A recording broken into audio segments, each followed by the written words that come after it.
গিয়েছিল আমার মাসির বাড়ির গৃহপ্রবেশ। সো হ্যালো এভরিওয়ান, কেমন আছো তোমরা সবাই?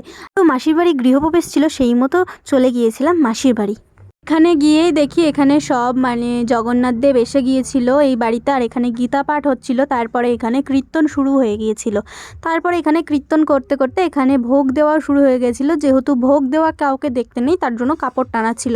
আর এখানে কীর্তনের তালে তালে সবাই নাচ করছিল। আর এখানে শুরু হয়ে গিয়েছিল ভগবানের আরতি।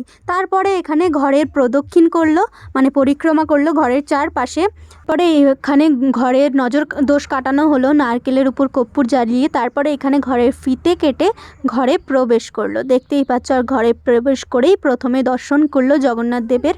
আর এই হচ্ছে আমাদের জগন্নাথ দেব। এটা আমার দিদার বাড়ি থাকে, আর আমার দিদার বাড়ির সামনেই আমার মাসিরা বাড়ি করেছে।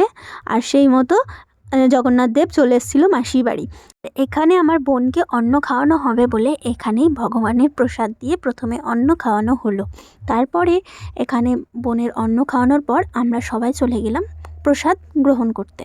পরে এখানে সবাই প্রসাদ পেতে শুরু করে দিয়েছিল। তারপরে আমিও প্রসাদ পেয়ে নিয়েছিলাম। তারপরে এখানে সবাই একটু খেলা করছিল, দেখতে পাচ্ছ র্যাকেট খেলা করছিল। যেহেতু শীতকালের বিকেল র্যাকেট খেলা তো মাস্ট, এটা তো চলেই। তারপরে আমরা এখানে একটু র্যাকেট খেলা করলাম। তো আজকের মতো এইটুকুই, আবার দেখা হবে নেক্সট মিনি ব্লগে। বাই।